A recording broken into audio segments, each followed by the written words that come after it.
उत्तर प्रदेश के एक छोटे से गांव रामपुर में मनोहर अपनी पत्नी शालू के साथ रहता था। मनोहर दिल का बहुत नेक और मेहनती इंसान था, लेकिन गरीबी ने उसे चारों तरफ से घेर रखा था। गांव में खेतीबाड़ी के अलावा काम के कोई और साधन नहीं थे। शालू, आज फिर घर में सिर्फ मुट्ठी भर चावल बचे हैं। जमींदार साहब के खेत में काम भी खत्म हो गया है। अब अगले कुछ दिन गुजारा कैसे होगा, यही सोचकर मेरी रातों की नींद उड़ गई है। हिम्मत मत हारिए, भगवान ने मुंह दिया है तो खाने का इंतजाम भी वही करेंगे। पर हाँ, अब हाथ पर हाथ धरे बैठने से काम नहीं चलेगा। आपने शहर में ढाबे पर काम किया था, कुछ वैसा ही यहाँ क्यों नहीं शुरू करते? गांव में कौन बाहर का खाना खाएगा शालू? यहाँ तो लोग नमक रोटी खाकर सो जाते हैं। नहीं, अब समय बदल रहा है। मैंने देखा है, पास के कस्बे में लोग चटाखेदार चीजें खाने के शौकीन हैं। अगर आप कुछ अलग बनाएंगे तो लोग जरूर आएंगे। मनोहर कुछ साल पहले शहर की एक मशहूर चाइनीज स्टॉल पर हेल्पर का काम करता था। वहां उसने गोभी मंचूरियन बनाना सीखा था, जो पूरे शहर में मशहूर था। मनोहर को लगा कि शायद यही उसकी किस्मत बदल सकता है। शालू, तुमने सही कहा, मुझे गोभी मंचूरियन बनाना आता है। वो डिश जो दिखने में जितनी सुंदर होती है, खाने में उतनी ही चटपटी। अगर मैं गांव के मोड़ पर छोटा सा ठेला लगाऊं तो शायद बात बन जाए। पर उसके लिए सामान कहाँ से आएगा? गोभी, सॉस, मैदा, इन सब के लिए तो थोड़े बहुत पैसे चाहिए होंगे। मेरे पास वो पुरानी साइकिल और कुछ पीतल के बर्तन हैं। उन्हें बेचकर जो पैसे मिलेंगे उससे मैं शुरुआत करूंगा। अब बस बहुत हो गई ये गरीबी, अब कुछ तो करना ही होगा। मनोहर अपनी पुरानी साइकिल और घर के कुछ बर्तन लेकर कस्बे के बाजार पहुंचा। भारी मन से उसने अपनी यादों को बेचा ताकि भविष्य की नींव रख सके। उन पैसों से उसने एक पुराना लकड़ी का ठेला खरीदा और गोभी मंचूरियन बनाने का जरूरी सामान लिया। तभी एक दुकानदार उससे बोलता है, क्यों मनोहर भाई, ये क्या नया काम शुरू कर रहे हो? गांव में ये सब चलेगा क्या? कोशिश करने में क्या बुराई है भाई साहब? मुझे तो सिर्फ मेहनत की रोटी खानी है, चाहे वो मिट्टी खोद कर मिले या खाना बनाकर। रात भर मनोहर और शालू ने मिलकर ठेले को साफ किया और उसे सजाया। मनोहर ने चूल्हा सेट किया और गोभी को काटकर तैयार किया।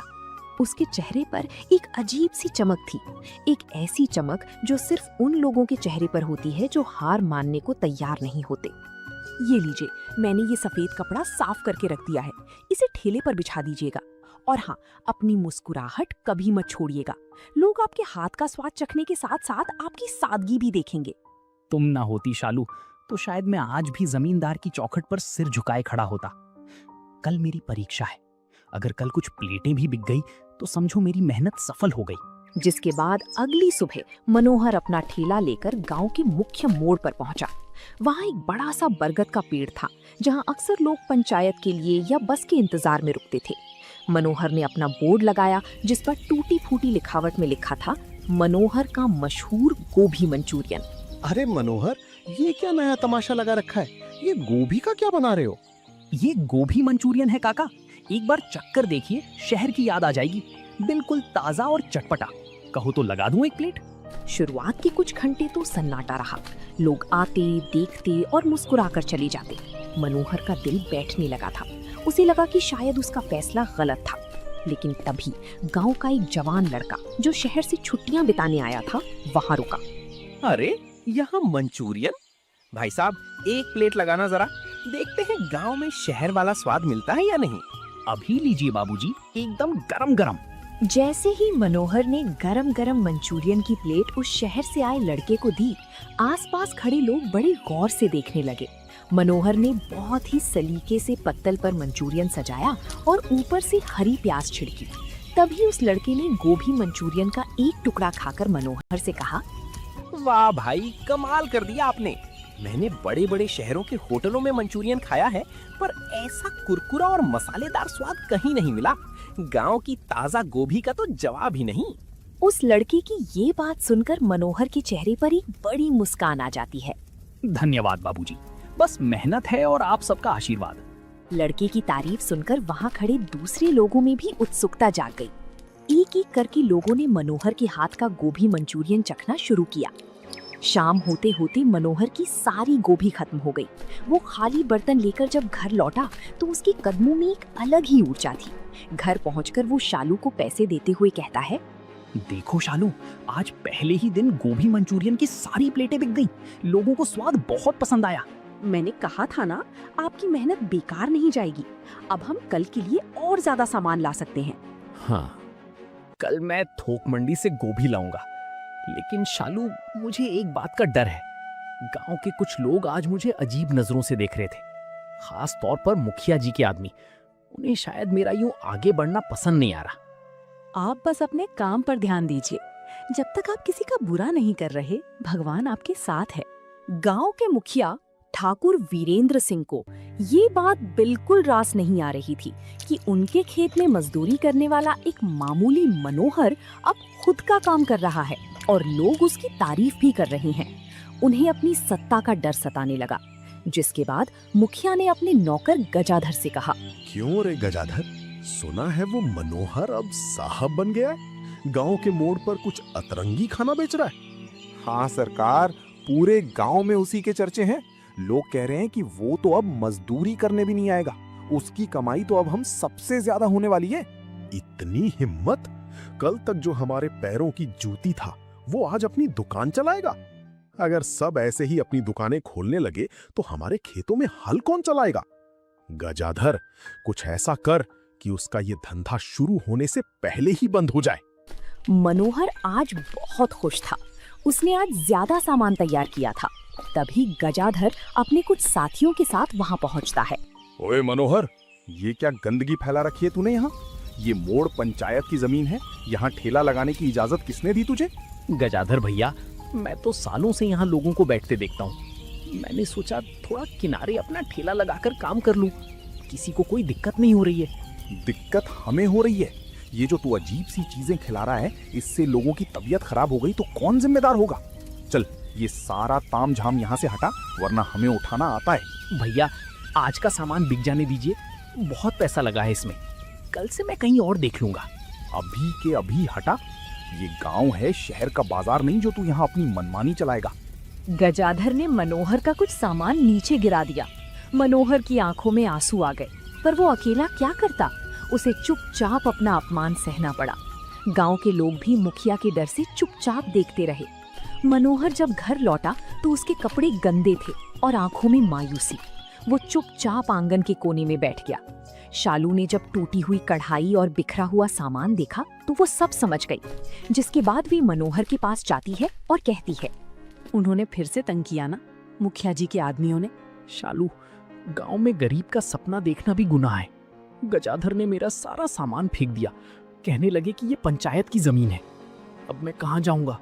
जो पैसे बचाए थे वो तो मिट्टी में मिल गए। जमीन उनकी हो सकती है, पर आपके हाथों का हुनर उनका नहीं है। वो ठेला रोक सकते हैं, आपकी मेहनत नहीं। अगर मोड़ पर जगह नहीं है तो हम अपने इसी छोटे से घर के बाहर से काम शुरू करेंगे। पर यहाँ कौन आएगा? ये तो गांव की आखिरी गली है। स्वाद ऐसी चीज है जो रास्ता खुद बना लेता है। आप हिम्मत मत हारिए, हम कल फिर से शुरुआत करेंगे, चाहे कम सामान से ही सही। अगले दिन मनोहर ने हार नहीं मानी। उसने अपने घर के बाहर एक छोटी सी मेज लगाई और चूल्हा जलाया, और शालू ने जगह को साफ सुथरा बनाया। जिसके बाद मनोहर ने फिर से गोभी काटना शुरू किया। हे भगवान, बस लाज रख लेना। आज अगर बोहनी नहीं हुई तो कल से चूल्हा जलना मुश्किल हो जाएगा। काफी देर तक कोई नहीं आया। तभी वही शहर वाला लगा जिसने पहली दिन मंचूरियन खाया था, वहाँ से गुजरा। उसने मनोहर को घर के बाहर काम करते देखा तो रुक गया। अरे मनोहर भाई, आप यहाँ? मैं तो आपको मोड़ पर ढूंढ रहा था, वहाँ तो कोई और ही बैठा था। बाबूजी, वहाँ से हटा दिया गया हमें। अब यहीं से छोटा मोटा काम शुरू किया है, पर यहाँ कोई आता नहीं। अरे आप फिक्र मत कीजिए, आज की पहली 2 प्लेटें मेरे लिए लगाइए। और सुनिए, मैं अपने दोस्तों को भी यहीं बुलाता हूँ। स्वाद के लिए तो लोग 7 समंदर पार चले जाते हैं, ये तो फिर भी आपकी गली है। उस लड़के ने फोन करके अपने 4-5 दोस्तों को बुला लिया। धीरे धीरे मंचूरियन की खुशबू पूरी गली में फैल गई। जो लोग मोड़ पर मनोहर को नहीं पा रहे थे, उन्हें जब पता चला कि वो अपने घर पर बना रहा है तो लोग वहाँ खिंचे चले आए। भाई मनोहर, 2 प्लेट यहाँ भी देना। वो गजाधर तो बेकार में तुम्हें परेशान कर रहा था, असली स्वाद तो तुम्हारे हाथों में है। अभी देता हूँ काका, आप 5 मिनट रुकिए, मैं अभी परोसता हूँ। उस दिन मनोहर ने मोड़ से भी ज्यादा कमाई की। उसे समझ आ गया कि अगर नीयत साफ हो तो रास्ता अपने आप बन जाता है। लेकिन मुखिया की नजर अभी भी उस पर थी। मुखिया जी को जब खबर मिली कि मनोहर के घर के बाहर लोगों की भीड़ लगी रहती है तो उनका गुस्सा 7वें आसमान पर पहुंच गया। उन्हें लगा कि एक मामूली मजदूर उनके डर को खत्म कर रहा है। गजाधर, तूने तो कहा था कि उसका धंधा बंद हो जाएगा, पर यहाँ तो मामला उल्टा ही दिख रहा है। अब लोग उसकी गली में जाकर कतार लगा रहे हैं। सरकार, वो मनोहर बहुत चालाक निकला। अपनी लुगाई के साथ मिलकर घर से ही दुकान चला रहा है। और वो शहर वाला लड़का, वो तो उसका प्रचार ऐसे कर रहा है जैसे कोई बड़ा होटल खुल गया हो। डराने धमकाने से बात नहीं बनी। अब हमें कुछ ऐसा करना होगा कि लोग खुद ही उससे नफरत करने लगे। कल गांव में एक बड़ा मेला लगने वाला है। मनोहर भी अपना ठेला वहां ले जाने की सोचेगा। बस वही हमारा मौका होगा। वहीं दूसरी तरफ मनोहर शालू से कहता है, शालू, कल गांव के पास वाले मैदान में बड़ा मेला है। अगर मैं वहां मंचूरियन का स्टॉल लगाऊं तो एक ही दिन में इतनी कमाई हो जाएगी कि हम अगले महीने के लिए बड़ा स्टॉक ला सकेंगे। बात तो सही है, पर वहाँ मुखिया जी के लोग भी होंगे, कहीं वो फिर से कुछ गड़बड़ ना करी। मेले में हजारों लोग होंगे शालू, वहां सबके सामने वो कुछ नहीं कर पाएंगे। और फिर मेहनत करने वालों को डरना कैसा। मेला पूरे शबाब पर था। मनोहर ने मैदान की एक कोने में अपना स्टॉल लगाया। जैसे ही उसने मंचूरियन बनाना शुरू किया, उसकी खुशबू ने पूरे मेले का ध्यान अपनी ओर खींच लिया। अरे वाह, मेले में मंचूरियन! भाई मनोहर, एक प्लेट जल्दी से लगाना, बहुत सुना है तुम्हारे बारे में। जी भाई साहब, बस 2 मिनट, एकदम गरम और खस्ता मंचूरियन तैयार है। मनोहर काम में इतना व्यस्त था कि उसका ध्यान पीछे की ओर नहीं गया। गजाधर ने मुखिया के कहे अनुसार एक आदमी को भीड़ में शामिल किया था। जैसे ही मनोहर कुछ सामान लेने पीछे मुड़ा, उस आदमी ने चुपके से मंचूरियन की सॉस की बोतल में ढेर सारा बहुत तीखा और खराब तेल मिला दिया। दूर खड़ा गजाधर ये देखकर कहता है, अब आएगा मजा। अब जो भी ये खाएगा उसका पेट खराब होगा। फिर देखते हैं कौन इसकी तारीफ करता है। मनोहर ने वही सॉस इस्तेमाल करके अगली 5 प्लेटें परोसी। जैसे ही एक आदमी ने पहला निवाला खाया, वो खांसने लगा और चिल्ला उठा, अरे ये क्या खिला दिया? ये तो बहुत कड़वा और तीखा है। क्या तुम लोगों को बीमार करना चाहते हो? मनोहर, तुम पैसे कमाने के चक्कर में खराब सामान खिला रहे हो। नहीं नहीं बाबूजी, मैं तो सब ताजा लाया हूँ। ऐसा कैसे हो सकता है? देखते ही देखते भीड़ जमा हो गई और लोग मनोहर को भला बुरा कहने लगे। मनोहर को समझ नहीं आ रहा था कि अचानक क्या हो गया। गजाधर भीड़ में से मुस्कुरा रहा था। लोग मनोहर पर चिल्ला रहे थे और उसका स्टॉल हटाने की मांग कर रहे थे। मनोहर के हाथ पांव कांप गए थे। तभी वही शहर वाला लड़का, जिसका नाम राहुल था, वहां पहुंचा। उसने शोर सुना और तुरंत मामले को समझने की कोशिश की। रुकिए, शांत हो जाइए सब। मनोहर भाई ऐसा नहीं कर सकते। मैं रोज इनका खाना खाता हूँ, कुछ तो गड़बड़ है। तभी भीड़ से निकलकर गजाधर आगे आता है और कहता है, क्या गड़बड़ होगी बाबूजी? आंखों के सामने है सब। ये गरीब लोग ज्यादा मुनाफे के चक्कर में घटिया तेल और बासी सामान खिलाते हैं। हटवाओ इसे यहाँ से। राहुल ने मेज पर रखी सॉस की बोतल उठाई। उसने देखा कि बोतल के ढक्कन के पास कुछ काले रंग की चिपचिपी चीज लगी थी, जो मनोहर की मसालों जैसी नहीं थी। तभी राहुल की नजर पास ही खड़े एक आदमी पर पड़ी, जिसके हाथों पर वही काला निशान था। ओए, ये तुम्हारे हाथ पर क्या लगा है? और तुम अभी थोड़ी देर पहले स्टॉल के पीछे क्या कर रहे थे? मैंने तुम्हें देखा था। ये सुनकर वो आदमी घबरा जाता है और कहता है, मैं तो बस खड़ा था, मुझे कुछ नहीं पता। सच उगल, वरना अभी पुलिस को बुलाता हूँ। देख, तेरे हाथ की गंदगी और इस बोतल की गंदगी बिल्कुल एक जैसी है। भीड़ का दबाव बढ़ा तो वो आदमी डर गया और उसने सबके सामने सच उगल दिया कि गजाधर ने उसे सॉस में इंजन का जला हुआ तेल और खराब मिर्च मिलाने के लिए पैसे दिए थे। सच सामने आते ही पासा पलट गया। जो भीड़ मनोहर पर चिल्ला रही थी, अब वो गजाधर और मुखिया के आदमियों को कोसने लगी। गजाधर वहां से चुपके से खिसक गया। लोगों को अपनी गलती का एहसास हुआ। मनोहर भाई, हमें माफ कर दो। हमने बिना सोचे समझे तुम पर शक किया। तुम वाकई नेक इंसान हो। कोई बात नहीं भैया, बस मेरा भरोसा मत तोड़िएगा। मैं मेहनत की रोटी कमाना चाहता हूँ, किसी को बीमार करना नहीं। इस घटना के बाद मनोहर की लोकप्रियता और बढ़ गई। दूर दूर के गांव से लोग उसका गोभी मंचूरियन खाने आने लगे। राहुल की मदद से मनोहर ने अभी पक्का ढाबा किराए पर ले लिया है। अब उसे किसी के डर में रहने की जरूरत नहीं थी। देखो शालू, आज जमींदार साहब का नौकर आया था, कह रहा था कि मुखिया जी ने भी अपने घर के लिए मंचूरियन मंगवाया है। समय का पहिया देखिए, जो कल तक आपका रास्ता रोक रहे थे, आज वही आपके हाथ के स्वाद के कायल हो गए हैं।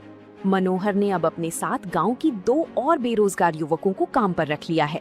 उसने साबित कर दिया कि अगर नीयत साफ हो और साथ देने वाली जीवन संगिनी हो तो इंसान मिट्टी से भी सोना बना सकता है। आज उसे गांव में मंचूरियन वाले मनोहर के नाम से एक सम्मानजनक पहचान मिल गई है। तो दोस्तों, आप लोगों को ये कहानी कैसी लगी कमेंट करके जरूर बताएं और ऐसी कहानियों को देखने के लिए वीडियो को लाइक करें और चैनल को सब्सक्राइब करें।